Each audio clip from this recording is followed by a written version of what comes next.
Thank you for tuning in to another episode of the 518TALKS podcast. I am your host, William Rivas.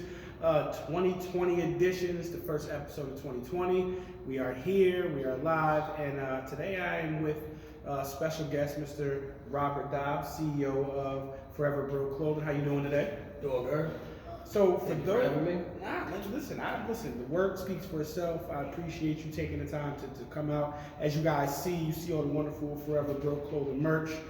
Anybody who knows and understands what Forever Broke is and has seen the growth of the movement, listen. This guy, you see the design, you see the effort, you see the work, you see what it is. Just tell people, what is Forever Broke Clothing? How to get started? I started Forever Broke in 2017, so it's been 3 years. I started it because I never want to forget where I came from. And growing up in Schenectady, you'll see you come, I don't want to say nothing because we're all happy, but we grew up underprivileged. Yeah. So I started a brand Forever Broke because I never want to forget where I came from. Yeah.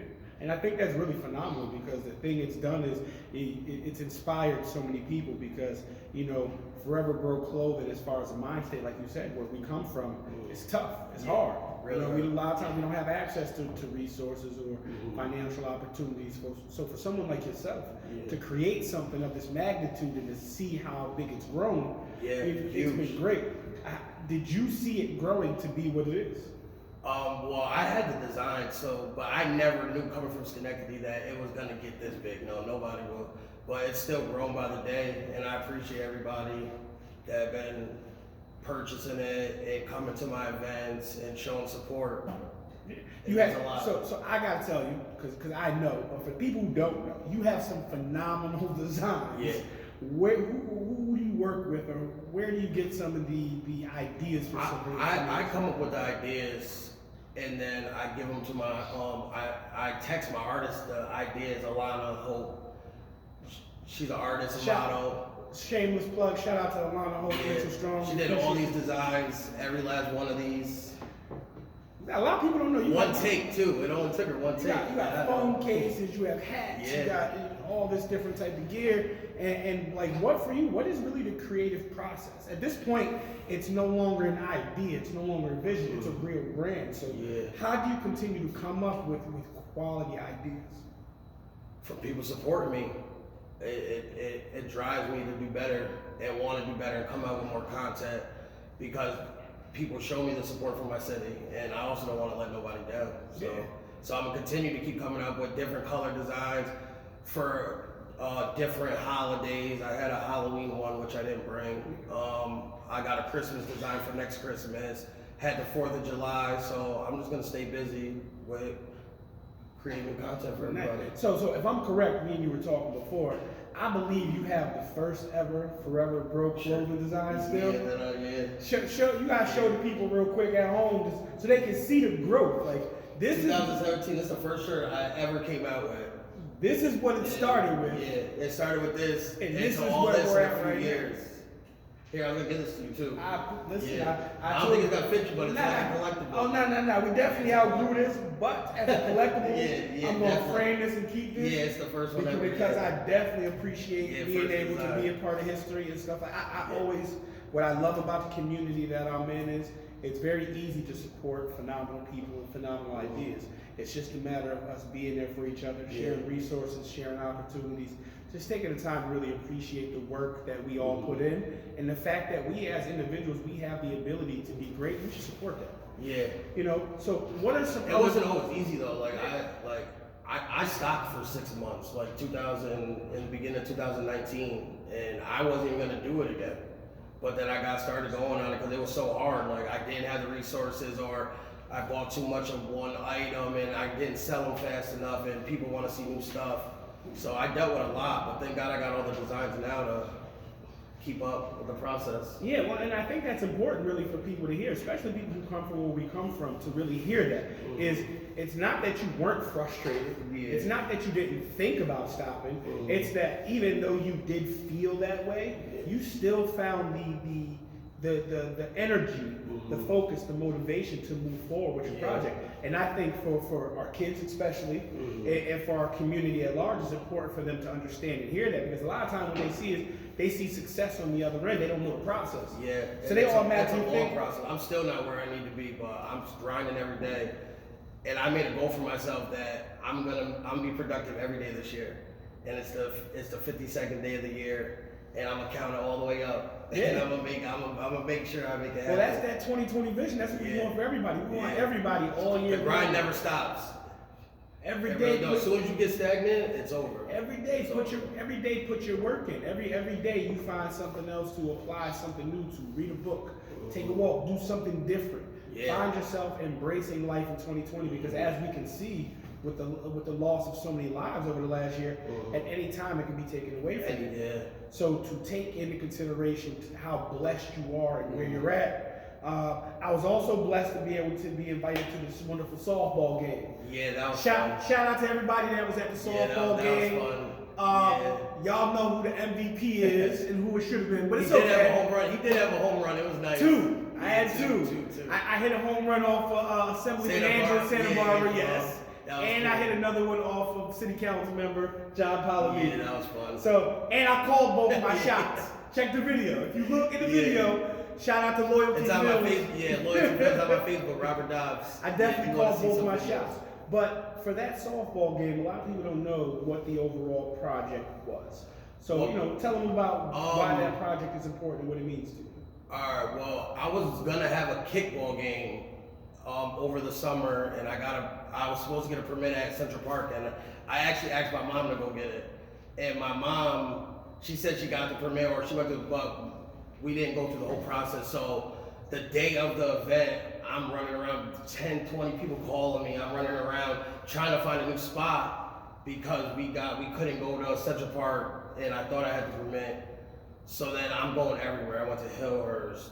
Everybody calling me. I'm just ignoring calls. I'm trying to figure this out. Right. So then I call my Aunt Carla. I love you, Aunt Carla. She gets me in touch with Eddie Varno over on 4th and Campbell. There's a Park Bellevue Little League, which I grew up playing at. I lived on 2nd Street. So we go there, and it's overgrown. So we want to have the kickball game there. So everybody comes out. There's people mowing the lawn there. Then we're getting it done. Then we have the kickball game. Then after the kickball game at that park, I'm like, yo, I want to start having events here. Yeah. So I made a proposal for the city hall at the city council meeting, and that was scary. But I told them what I wanted, and what I think the community should have is that park, a landmark of the city, rebuilt. Yeah. So I've been going through a whole process behind the scenes, going through Schenectady Foundation meetings, which they're funding us a grant for the park. For the private name. Huge shout out to Schenectady. So after that city council meeting, and I did the proposal, we've been going through all that. And now we're at the point where they're going to start fixing up the park. Yeah. And that's phenomenal to really see how you go from being a community member to an individual who started a business to now being a community activist fighting for opportunity and resources for community landmarks and things of that nature. Like so. When I was growing up, I grew up on Mumford Street. I grew up 505 Mumford, so I played Jerry Burrell, and we had role models because there were people that cared about the community that was having events for us to go to that we all could play together. And that's like a past tense now. Like it doesn't happen no more. But now we got a lot of people in the community that want to do better. Yeah. And then it's happening. It's definitely a great time right now in the city of Schenectady, really in the capital region as a whole. Because you see so many people that are, fighting for change in education and helping people start businesses and addressing politics and community policies and things of that nature. So to see so many people, I think we've been down for so long. Like we've been at the bottom for so long. Like nobody wants to fail anymore. So everybody's trying to do better. Everybody's grinding because everything's on go right now. Yeah, everybody can finally see more. There's like a light finally in the city. Yeah. So it's making everybody go harder, which I love. And like we were saying, huge shout out to the Schenectady Foundation and the work that they're doing through the Thriving Neighborhoods Challenge. And if you notice, they're in round 2 of this process, and they are funding projects that are homegrown from the community, from community members. Beautification, restoration projects. There are a couple projects that you guys definitely want to. And what we want to do is we want you guys listening to this and watching this, that's going to watch this, come out and take part and support your community initiatives. Don't sit on the sideline and complain or sit on Facebook and talk. Don't be a social media activist. Get out in the community and make things happen. And be a part of the change. There are many ways to be a part. If you don't feel like you can donate money, give time. If you don't feel like you can give time, give resources. There's something you could do, because we all need help as a community, and it starts with us to change things. So he's absolutely right. And we can't expect nobody else to treat our people or our community any better than we're willing to treat it ourselves. So if we are not boots on the ground, grassroots, out in the community assisting people, then we can't expect other people to pour in resources or financing to just give us everything. We got to be committed to the process. We got to get out and get involved. So I'm challenging you, right? I'm challenging you when Mr. Dobbs launches his project for the Thriving Neighborhoods Challenge, that you spend at least 2 hours giving some time to the community and to the project. Whether that's picking up some water, whether that's donating some snacks for volunteers, whether you drop off some garbage bags, some gloves, some rakes. I'm me and my kids that volunteer with me. We're gonna be out there in the park. Me and my daughter went to the first cleanup, and because again, actually been to all of you, all the one cleanup, and then you've been to all of them. But that's really what it's about. I know, and it's that's the support and showing you. It's it's very easy behind social media to I like, share. I support, but really, I think as people we gotta come outside. A lot of people don't support because they're scared of change. Like people just want to be in the same way. So when they see something so blessed or a lot of things happen, and they're scared because they don't know what to expect. So again with the good news, I believe I heard recently that you also just launched your own nonprofit organization. Yup. Restorative Mindset Inc. Yeah. Love That's it. going. Yup. And we're going to be throwing events all year round at the Bellevue Little League once it gets finished with the construction. So yeah, look out for that. If you want to donate towards it, Restorative Mindset Inc. Sorry. But it's going good. Yeah, and I'm very grateful. And these are the things that we really love, which are so inspirational. So for the generation of individuals who are touched and inspired and motivated by your clothing specifically, so to now have created a nonprofit realm for them to continue to stay engaged and be about a purpose, like it's phenomenal. The way you're going to be giving people the opportunity to again, come out and take part in something bigger. And I know that you like to do a lot with the kids from the community, so. Because I had that when I was younger, so and that helped me with my mindset of where it's at, because I seen everybody together and I seen all the love and all of us growing up together, playing together. I don't see that too much now, so growing this park back up and having events is gonna be really good for the community, and I'm excited for it. So in 3 years, you've gone to your CEO of your own company, you're a founder of a nonprofit. What's next for Robert Dobbs? Taking this to the top, making sure my city is more than good. We gotta live here, we might as well make it paradise. So I wanna keep working with everybody to build this community up to a better place, to where it used to be at. And I wanna take my brand to the top. I want it to be the biggest brand in the world. And that's what I'm focused on. And trust and believe, you will always see me. I support everything and everybody moving in the community. I make sure to purchase everything. I definitely got some Forever Broke in my closet. I support the cause. I support the movement. I'll be making, I'll be there to support restorative minds in the process and the things that you're doing in the project. I'll be at Bellevue Little League Park to support the Thriving Neighborhood. We're gonna have another cleanup too before they do the construction on the park at the Bellevue Little League. So I'll make a flyer and I'll keep everybody informed of when that cleanup's gonna be. And then we're looking forward to having an Easter egg hunt, an Easter egg event for kids. So that's also coming. And then the Forever Broke events is coming up. So that's all summer. We all had the first annuals last year, so now the second annual's coming up. So we gotta stay busy.